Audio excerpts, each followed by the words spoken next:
I'm Susan from Tarjac. You may know us as the source for the best camo for your guns and bows, but we do so much more. Our custom work with automotive parts can transform any vehicle, our ATVs, sleds, four-wheelers, motorcycles. We've received national recognition for our work with Orange County Choppers, and we are most proud of our partnership with the future servicemen by providing customized helmets for the Army-Navy game. From the national stage to your favorite hunting ground, it's Tarjac. Hello and welcome to the CNY Business Connection. I'm Jason Weinstein. Coming up on this week's show, the debate about natural gas fracking continues. One new study says it's more dangerous than originally thought, while a company comes forth with a new product which it says will make traditional fracking a thing of the past. But we'll begin with the latest in business news from around the area. Nationwide, things are looking better for new college graduates looking for jobs. The survey shows employers are planning to hire 19% more new college graduates than last year. That's the best outlook since spring of 2007. The Association of Colleges and Employers survey found while hiring is up for most industries, engineering jobs offer the best pay, and lots of college grads are wanted by oil and gas extraction companies. 1 to 4 years in prison for Alan Hevesy. That's the sentence for the former New York State Comptroller for his part on the pay-to-play pension fund scandal. Hevesy admitted to accepting $1 million in gifts and benefits in exchange for a $250 million pension fund investment into his friend's private equity fund. Hevesy is the highest-ranking state official to be implicated in the $125 billion scheme involving New York's pension fund. New York State gained 5,000 private sector jobs in March, and the unemployment rate dropped to 8%, down from 8.2% in February and 8.8% a year ago. The state's total non-farm job count, which includes private and public sector jobs but not the self-employed or workers on farms, increased by 1,700. Over the past year, the educational and health services sector added the most private sector jobs, growing by almost 37,000 positions. The government sector lost the most jobs, cutting almost 35,000, including almost 14,000 at school districts and over 7,000 state-level jobs. The Syracuse area added 2,200 non-farm jobs and 2,800 private sector jobs over the past year. The Binghamton and Utica-Rome areas were the only two regions in the state to lose private sector jobs over the past year. A long-awaited replacement for the Power for Jobs program, the Recharge New York program, has launched. It enables companies to buy low-cost power and spend the savings on retaining and creating jobs, according to Governor Andrew Cuomo's office. Power for Jobs provided power discounts for about 500 businesses employing nearly 300,000 people statewide. But the program had two flaws, according to the governor. First, the state legislature reauthorized the previous program for only 1 year at a time, which made it difficult for businesses to plan. Secondly, it did not accept new companies into the program. Recharge New York allows firms to enter into 7-year contracts and is open to new participants when power is available. A problem is plaguing upstate New York, one that experts say is threatening cities throughout the region. Brain drain, where we're losing our top talent and then moving out of state, moving downstate, moving out of state. During a panel presented today by Cornell University, it was pointed out that the problem isn't so much that young people raised in the area are leaving, but that professionals in the 18 to 50 demographic aren't moving here. What we call in-migration. We're virtually dead last in the country if upstate New York was a state unto itself. But some are bucking that trend. Case in point, Alex Paffenbeck. The Westchester County native graduated from Binghamton University in 2009 and decided to come back to the area after failing to land a job in New York City. It had always been a dream of mine to open a restaurant, so when I couldn't find a job, I decided to come back and do it full time. The co-owner of Escape State Street says Binghamton is far more entrepreneur-friendly than big cities. The rent was low, the costs were low, and if we could put out a good product, we would corner the market that already existed. That was 2009, and 2 years later, the business has seen success. However, not every young person is looking to start their own business. As an entrepreneur, Paffenbeck has advice which may keep job seekers in the area. If it was made more known to students what exactly the area had to offer, I think more people would be a little more inclined to stay. We hope you enjoyed that. When we come back, the story of Beaten Path Foods, how it's hoping to take natural, sustainable, local food and use it as fuel to grow its business, plus the latest bit of business wisdom from someone who has lived it, thanks to our friends at Prendismo.com. I'm Norm Poltenson. I've published the Central New York Business Journal for 25 years. Our success is based on the fact that we know only one audience, owners and managers of businesses in Central New York. We publish stories for them, we don't offer sound bites, and we always source our information. Maybe technology's changed since I started publishing 25 years ago, but not our mission. You can always rely on the Central New York Business Journal providing your business news. I'm Susan from Tarjac. You may know us as the source for the best camo for your guns and bows, but we do so much more. Our custom work with automotive parts can transform any vehicle, our ATVs, sleds, four-wheelers, motorcycles. We've received national recognition for our work with Orange County Choppers, and we are most proud of our partnership with the future servicemen by providing customized helmets for the Army-Navy game. From the national stage to your favorite hunting ground, it's Tarjac. Welcome back. The mission statement of Beaten Path Foods is to make good food good for you and do so with natural, sustainable, local food. Just how can a business grow with that philosophy? Here's more. Hello, my name is Janine Sacco, president of Beaten Path, a branded retail food concept that provides college campuses with healthier food options that are not only convenient and affordable, but also natural, organic, and sustainable. As a true foodie, I'm really excited to share my knowledge that I've gained over the years in the food industry and my time at the Culinary Institute of America, as well as Cornell University's Hotel School. Beaten Path is a great example of how food and an active lifestyle can feed off of one another in a healthy way. Take oatmeal, for example, a simple food that many of us associate with breakfast. But with a little more education and some convenient choices, oatmeal from steel-cut oats provides a healthier and tasty alternative to instant oats. A lot of you are familiar with instant oatmeal, where you just add hot water and you're on your way. But with health being on the minds of today's consumers and the battle against obesity in our nation, there is a rise in the consumption of steel-cut oats. The best way to help you understand the difference between steel-cut oats and instant oatmeal is by showing you. Steel-cut oats are the inner portion of the oat kernel. They have a nutty flavor and are known to have a crunchier texture than instant oatmeal. They're minimally processed, as the oat is cut into 2 to 3 pieces using steel. Instant oatmeal has a flatter shape, as they are cut into smaller pieces and then are steamed and rolled. Although steel-cut oats takes 30 to 40 minutes to cook, it's worth every minute. Steel-cut oats has a number of health benefits. For example, they're high in fiber, which means it's going to keep you feeling fuller for a longer period of time. They'll also lower your blood cholesterol levels and stabilize your blood sugar, all of which are going to lead to having a healthy heart.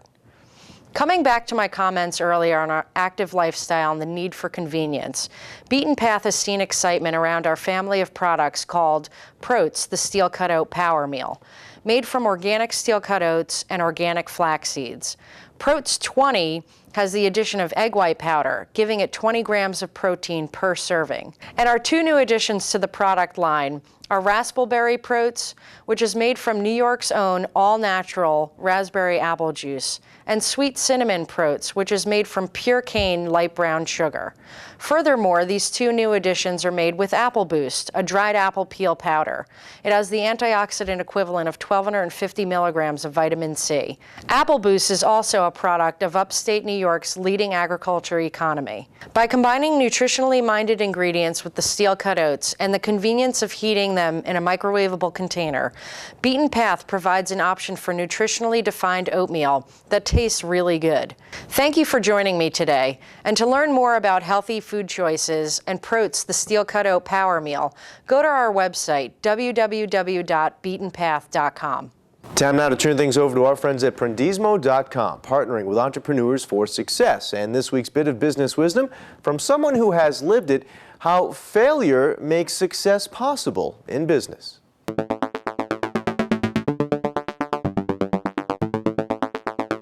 I think to have that confidence level, you have to accept the good and the bad. And when you have a mind shift or you change your mindset on what can happen and know that things won't always turn out well, but just keep pushing forward and having confidence in your past experiences. So what I do is, on my wall, I have things that I've done well in the past. And I look at those things, everything from running for student government president back in undergrad to starting Great Black Speakers to doing many different types of summer programs. That keeps me grounded and makes me understand and makes me realize that I'm not a failure, even though I might have failed at one thing. I think about, I believe it was Thomas Edison that says to increase the rate of your success, increase the rate of your failures, because it took him thousands of times to find the right mold and model to create the light bulb. And Thomas Edison is one of the greatest inventors of all time, and we have to take that type of mindset that really successful people fail a lot, and knowing that that is the case, you can't lose your confidence during those failing times because you're missing your success for the future. We hope you enjoyed that. When we come back, the debate continues about natural gas fracking. One company steps forth with a product it says will make traditional fracking a thing of the past, while a study comes forth which says traditional fracking is more dangerous than originally thought. We'll have details on those coming up next. I'm Norm Poltenson. I've published the Central New York Business Journal for 25 years. Our success is based on the fact that we know only one audience, owners and managers of businesses in Central New York. We publish stories for them, we don't offer sound bites, and we always source our information. Maybe technology's changed since I started publishing 25 years ago, but not our mission. You can always rely on the Central New York Business Journal providing your business news. I'm Susan from Tarjac. You may know us as the source for the best camo for your guns and bows, but we do so much more. Our custom work with automotive parts can transform any vehicle, our ATVs, sleds, four-wheelers, motorcycles. We've received national recognition for our work with Orange County Choppers, and we are most proud of our partnership with the future servicemen by providing customized helmets for the Army-Navy game. From the national stage to your favorite hunting ground, it's Tarjac.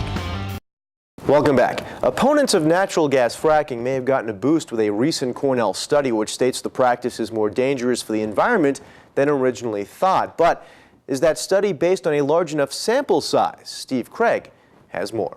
This is the report, all 23 pages of it. According to Cornell, this has generated more instant media interest than any other research done at Cornell. The main point, that a lot of natural gas escapes into the air between the time a shale gas well is fracked and when it's finally completed. We're estimating that almost 2% of the lifetime production of a well is leaked as methane in those first week or two following the fracturing. Ecology and environmental biology professor Robert Howarth says that initial loss means that shale gas has a larger impact on climate change than gas from conventional wells, petroleum, or even coal, considered the worst greenhouse offender. That's because natural gas is mostly methane, which Howarth says recent research shows to be 105 times as potent as CO2 when it comes to trapping heat. Howarth says the gas industry hasn't bothered trying to stop the gas loss because very little money is at stake. Right. I mean, I calculated that assuming $4 per million cubic feet, and at that price, it's about $75 worth of lost gas. At the wellhead. At the wellhead. So It's not a big economic loss. It's a small loss. That's why industry hasn't worried about it. But methane is such a potent greenhouse gas that it's a big problem that way. Critics of the study say that it draws too big of a conclusion from too little data on just 5 gas wells. We could only find 5. That's not a big data set. Industry's saying, well, gosh, you got to worry about the generality given only 5 studies. And I agree with that totally. Howarth says he would welcome more data, but the industry is refusing to release it. Methodology is not the only criticism he's getting either. President Daniel Fitzsimmons of the Joint Landowners Coalition of New York says Howarth's study was paid for by the Park Foundation, an avowed opponent of Marcellus shale gas development. You have to look at that and who funded the study. That tells you a lot. You can go out and dig information out of anywhere and then use it and then try to twist it, turn it to your advantage, which is exactly what's been done with this study. If you really look into this, you're going to find out that there's no basis to what he's saying at all. Fitzsimmons says the study is the latest example of shale gas opposition funded by rich people who don't want gas wells near their summer homes in the Finger Lakes. Our thanks to Steve for that. Well, something that may make that debate moot or at least push it in a whole new direction is a new product the company states may make traditional fracking a thing of the past. Here is Amanda Kenny with more. Robert Letts is demonstrating what he says are the benefits of liquefied petroleum fracturing, an innovative way to extract natural gas using a gelled propane. And what we're doing with the propane is we're just reusing what we produce from our own reservoirs to create more production from our reservoirs. So it's a completely environmentally sustainable product. Letts says, unlike hydraulic fracturing, the LPG process uses natural ingredients rather than chemicals, elements that are already in the earth. We're not now talking about trying to produce something like water that's not natural to these formations, and then having to deal with all the waste and all the byproducts that are associated with the water that's coming out of the ground. And after listening to Letts speak, many who came left with a new outlook on fracking. I feel like the information I got today gives me a sense of confidence that our environment will remain intact and we'll receive what we need to with having oil produced from this area. I just think it's an excellent alternative. It'd be nice to see if it was more readily available. That sounds like that might be a limiting factor for right now. But I think it would be a great step forward. Nick Schoonover of Tioga County brought Letts to Broome County today, and he hopes that others will agree that the process is a good thing. Because it doesn't involve any harmful chemicals, and has a considerably less environmental issue and considerably less truck traffic, offers some very interesting and appealing alternatives. Letts says that it's a 75 to 80% reduction in truck traffic because 100% of the frac length is effective, making the volume of fracturing smaller. Our thanks to Amanda for that. And that does it for this episode of the CNY Business Connection. Thank you very much for joining us. Until next time, I'm Jason Weinstein. Have a good one.